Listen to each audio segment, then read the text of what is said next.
Friends. బంగాళదుంపలు వేసి ఉల్లిపాయ, పచ్చిమిర్చి, బంగాళదుంపలు వేసా ఫ్రెండ్స్. 3 గుడ్లు తీసుకున్నాను, 3 ఉల్లిపాయలు తీసుకున్నా ఫ్రెండ్స్. వేగడానికి 1 స్పూన్ సాల్ట్ తీసుకుంటున్నాను.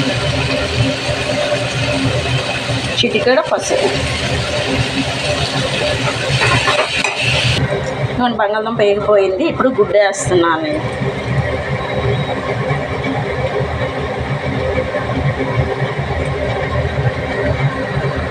ఇవన్నీ 3 గుడ్లు వేస్తున్నా. ఇది 2వ గుడ్డు. ఇవన్నీ 3వ గుడ్డు వేస్తున్నా.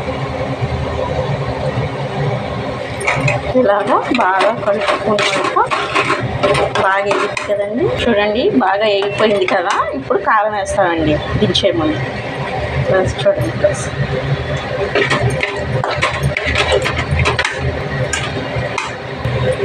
కూర తయారైపోయిందండి ఫ్రెండ్స్. చూడండి ఫ్రెండ్స్.